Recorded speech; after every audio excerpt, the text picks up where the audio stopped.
Musik pada abad ke-16 itu menjadi satu polifonik, bukan menjadi monofonik. Monofonik nanti dengan harmoni berkembang lagi menjadi sesuatu kebiasaan sesudah meninggalnya Johann dan George Friedrich Handel pada tahun 1759. Nah, saudara-saudara, pada waktu engkau menyanyi lagu seperti biasa kita nyanyi ini monofonik. Jadi tonnya satu, yang lain harmoni. Tetapi di dalam polifonik bukan demikian.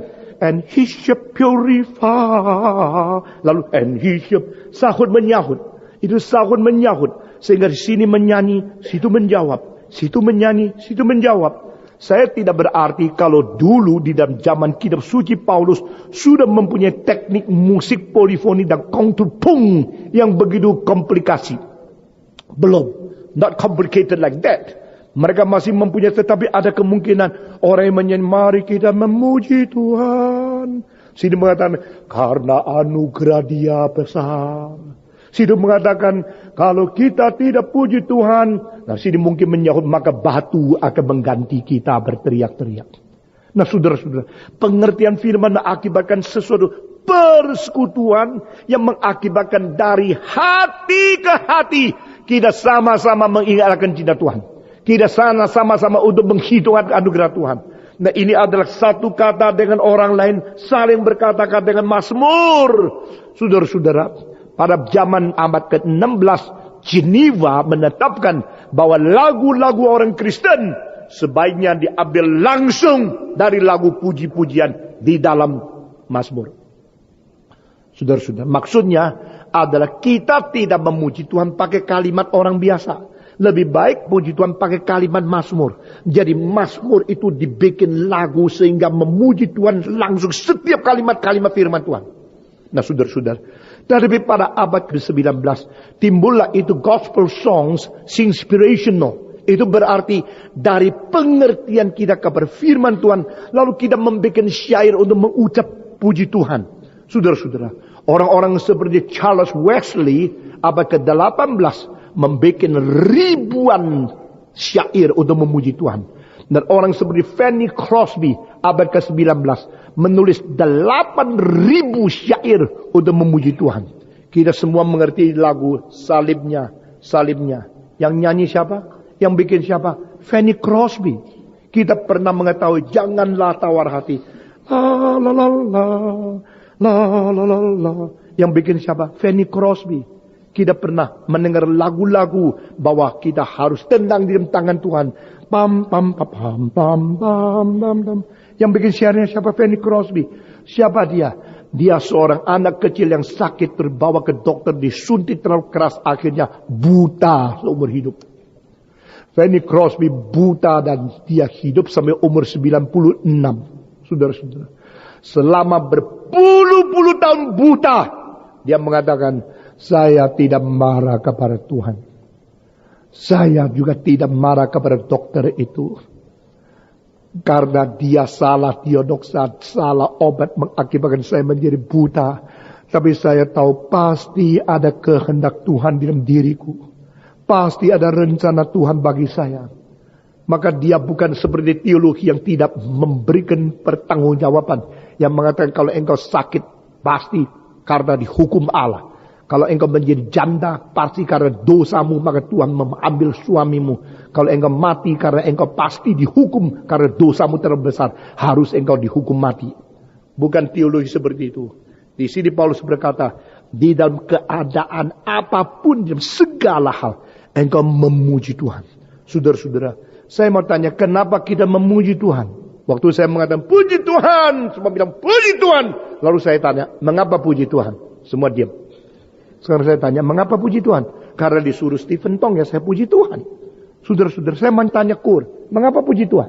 Mengapa nyanyi? Sebab saya di rumah tidak ada waktu. Lebih baik nyanyi-nyanyi supaya kerapatan. Keluar keringat sedikit. Begitu? Tidak. Orang memuji Tuhan harus mengerti dan sadar motivasi sebagai orang Kristen bagaimana. Saudara-saudara, the only kind of man to praise God is Christian. Orang satu-satunya masa memuji Tuhan adalah orang Kristen. Karena inilah orang satu-satunya mengerti mengapa harus memuji. Dan bagaimana memuji? Dengan kalimat apa memuji? Dan muji siapa? Saudara-saudara, kalau engkau bandingkan semua lagu-lagu yang bukan Kristen dan lagu-lagu memuji Tuhan, engkau akan menemukan sesuatu unsur yang beda sekali. Saudara-saudara, engkau bandingkan lagu-lagu daripada komunisme sama lagu Kristen, engkau menemukan ada ketenangan, perdamaian luar biasa di musik Kristen. Tapi di musik komunisme tidak ada sama sekali. Tidak bisa lari. Karena musik dan kalimat lagu-lagu itu pengutaraan daripada roh seseorang. Nah saudara-saudara, bukan saudara demikian. Musik adalah cermin zaman. Ikut. 1, 2, 3. Musik adalah cermin zaman. Pada waktu zaman itu tenang dan manusia hidup di dalam keadaan yang betul-betul stabil. Musiknya itu mengutarakan sesuatu jiwa. Zeitgeist, bahasa Jerman. Itu roh daripada zaman. Dan pada waktu musik itu menimbulkan sesuatu kekacauan, itu merefleksikan zaman itu tidak ada ketenangan. Saudara-saudara, musik barok tidak akan terulang lagi. Karena zaman itu mempunyai zeitgeist of barok. Demikianlah, musik daripada romantik tidak terulang lagi. Musik daripada itu patriotisme tidak terulang lagi. Musik dari zaman klasikal itu tidak terulang lagi. Kita boleh menginherit, mewarisi akan spirit dan cara mereka membuat musik. Kita bikin yang mirip, tapi tidak menjadi satu warna zaman. Saudara-saudara, dari satu musik yang kita tahu warna zaman itu apa jiwanya? Seluruh jiwa bagaimana? Lalu orang pribadi bagaimana? Saudara-saudara, musik kekristenan itu tidak habis-habis mengutarakan bagaimana manusia bersyukur kepada Tuhan. Dan di dalam hal musik saya selalu tidak ngerti dua hal. Yaitu yang kaya tidak ngerti musik, yang ngerti tidak kaya. Maka kerja musik setengah mati susahnya. Saudara-saudara, orang yang tidak ngerti musik semua sama kok. Saudara tahu fee biola ada yang 150.000, ada yang 10 miliar satu. Loh kira apa dok? Sama-sama kayu kok. Sama kan? Loh saudara-saudara, perampok sama pendeta sudah sama-sama dua mata kok. Tapi lain kok, lain sekali. Itu musik yang biola yang terbaik itu suaranya lain sekali. Tapi engkau lihat kok sama ya, tuh reminya sama kok. Orang kalau tidak ngerti susah dikasih tahu. Yang tidak ngerti musik banyak yang kaya. Yang ngerti musik banyak yang miskin. Ini satu. Kedua, yang berbakat selalu tidak mau belajar. Yang belajar selalu tidak bakat. Nah ini dua hal yang saya tidak ngerti. Heran. Banyak orang pinter nyanyi. Saya bikin oratorium tidak mau datang. Pinter nyanyi tapi tidak mau datang. Yang mau datang ngajarnya setengah mati. Sudah bisa sedikit pergi. Saya kira orang lebih sabar dari saya itu sedikit loh. Saya mengajar mereka itu lagu-lagu yang sudah saya tahu sejak 41 tahun yang lalu. Saya umur 17 sudah mulai kondak saya. Oratorium saya sudah tahu semua. Tapi mengapa mengajar? Supaya dunia ini masih ada musik yang baik di dalam dunia ini.